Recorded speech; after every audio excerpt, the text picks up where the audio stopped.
着，一天家族就划过去了。心底连波让波姐姐把大这样感情我终于我这边还俩，就在这。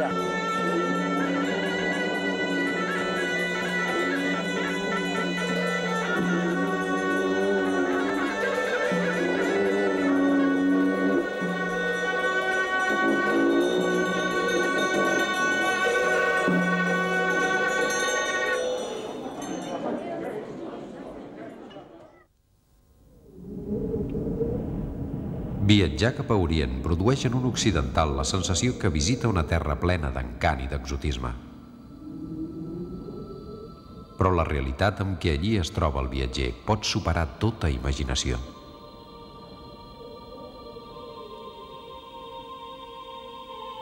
A nosaltres ens passà el mateix.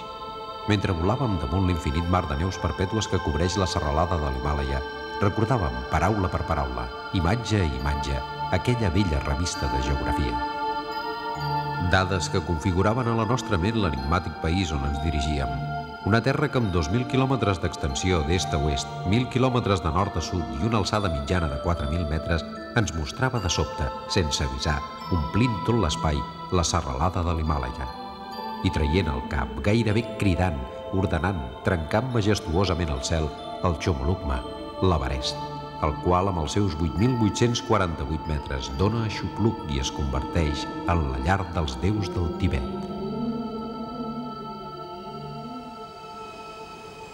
Un assolellat matí del mes de maig vam arribar a l'únic aeroport del país. De seguida vam poder experimentar com l'alçada ens impedia respirar amb normalitat. Els nostres pulmons haurien d'acostumar-se amb el temps a unes alçades no gaire freqüents, tan poc freqüents com la claredat d'aquest paisatge, on, degut a la manca d'oxigen, les distàncies semblaven més curtes del que en realitat eren.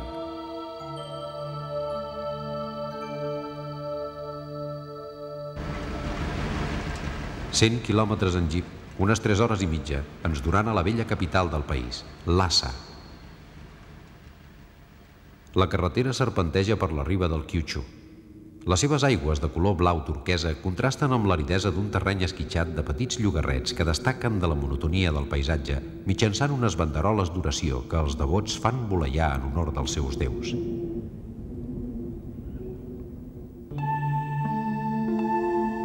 Per fi, allà lluny, s'albira la inconfusible silueta del Potala. Lhasa o el Potala o Lhasa, és el mateix. En una conjuminació de nom i esperit, la ciutat està protegida i coronada per aquesta immensa mola que ho presideix tot.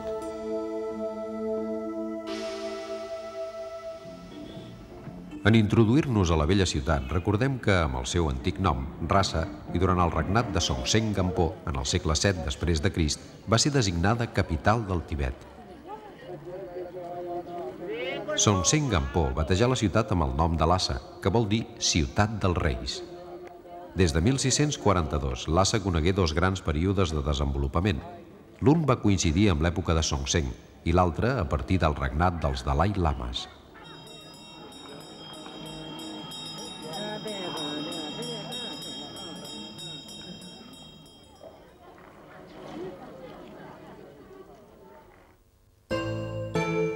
El nostre primer contacte amb l'arquitectura religiosa tibetana va tenir lloc un fred però assolellat matí.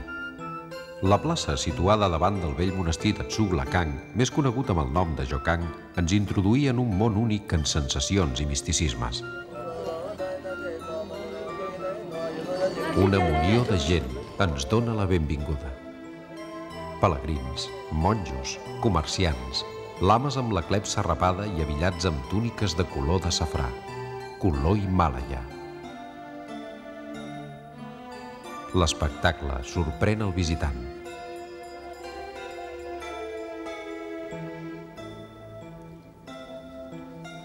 Homes, dones i nens s'ajeuen amb el mentó tocant el terra que envolta el monestir.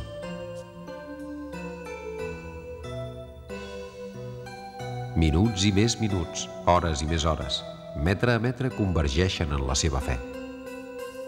Una fe mil·lenària, capaç d'embolcallar-los i confortar-los.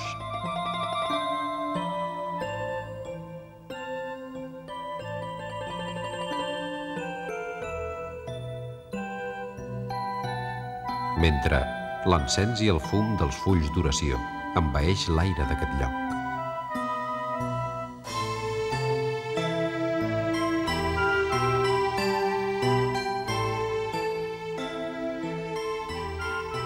Dones velles, vestides amb parracs i cofades amb el típic barret tibetà, van fer envoltar rònecs molinets d'oracions, submergides en les seves pregàries, alhora que recorren, lentament i pausada, en direcció contrària a la sortida del sol, al recinte semiemmurallat del Jokang.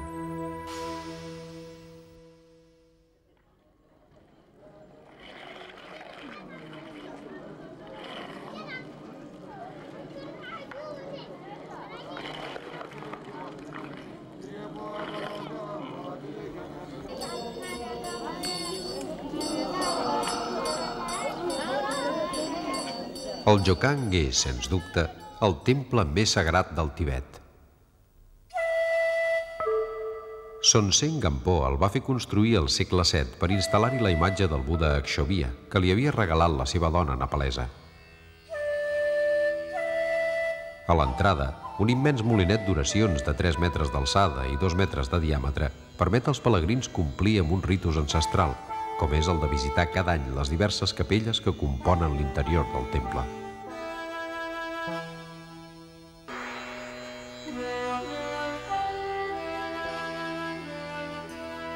Un cop dins, una olor penetrant de mantega de llac envaeix tot el recinte.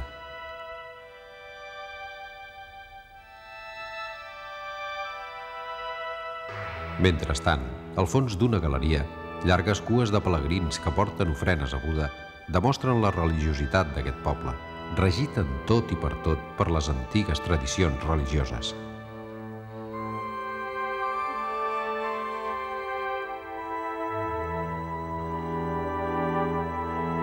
Aquesta fe mística esdevé la principal arma en què compten per defensar-se de l'opressió dels invasors xinesos,